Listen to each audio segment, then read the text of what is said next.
மக்கள் மாவட்டந்தோறும் எவ்வளவு பேர் இருந்திருப்பாங்க. குறைஞ்சபட்சம் அவங்க இந்த வழக்க கவனத்துல எடுத்துக்கிட்டு, இந்த எங்களுடைய மக்கள் இப்படி பாதிக்கப்பட்டிருக்கிறார்கள். இவர்களுக்காக இப்படி வாதாடணும்ன்றது ஒரு நெருக்கடியாவது குடுத்திருப்பாங்களா இல்லையா? இப்ப என்ன நடக்குது இங்க? எல்லாத்தையுமே பார்த்துட்டு கை கழுவியே விட்டுட்டு 7,840 கோடிக்கு மேல ஒடுக்கப்பட்ட மக்களுக்காக மத்திய அரசு கொடுத்த பணத்த திருப்பி அனுப்பவும் இதே விடுதலை சிறுத்தைகள் கேள்வி கேட்கல. இப்ப இந்த விஷயத்தையும் கேள்வி கேட்காத வெறும் அறிக்கைகள் மட்டும் குடுத்துட்டு போறோம். என்ன பண்ண போறீங்க? உங்களுக்கு நம்பி வாக்களித்த இந்த மக்களுக்கு நீங்க என்ன பதிலை சொல்லப் போறீங்க? இந்த கட்சி தான் மட்டும் தான் இருக்குதா? மற்றவர்களுக்கெல்லாம் பொறுப்பு இல்லையா? உடனே நான் பேசுறதுல என்ன கேட்பாங்க? சீமானுக்கு இதுல பொறுப்பு இல்லையா? யோக்கியா அங்கே கேளன்னா, சீமானையும் சேர்த்து தான் சொல்றேன். கேள்வி கேட்கணும்.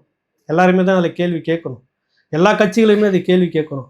நம்ம என்ன கேட்குறோன்னா, இந்த திராவிடம் பொங்கி வழியுது, சாதி இங்க உடைஞ்சிருச்சு, தடிய வச்சு நொறுக்கிட்டாரு இவங்க அப்படின்னு நம்ம பேசிட்டு இருக்கிற இந்த மண்ணுல, இவ்வளோ மட்டகரமா இருக்குது இந்த திராவிட சனாதனத்துக்கு நாம என்ன சொல்லி புரிய வைக்கிறது? இதுதான் கேள்வி. என்ன சொல்லி போராடுவீங்க?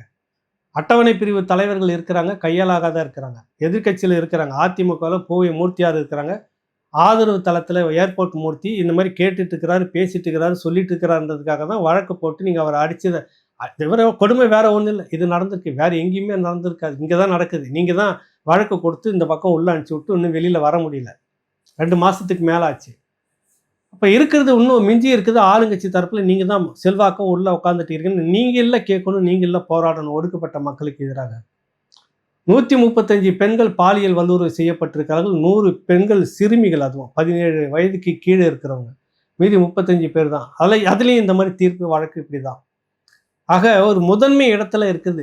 ஒடுக்கப்பட்ட அட்டவணை பிரிவு மக்களுக்கு எதிரான வழக்குகளை செயல்படாம போறதுல தமிழ்நாடு முதலிடத்துல இருக்கிறது. இது திராவிட மாடல் ஆட்சின்னு வேற சொல்லிட்டு இருக்கிறாங்க.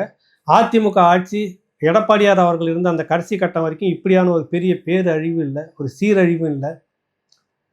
இந்த ஆட்சியில வந்தோடனே 21க்கு பிறகு பார்த்தீங்கன்னா, இவ்வளவு பட்டியல் ஏறி வந்து ஒரு வருஷத்துக்கு இடையில 400 வழக்குகள் உயர்ந்துட்டு வருது.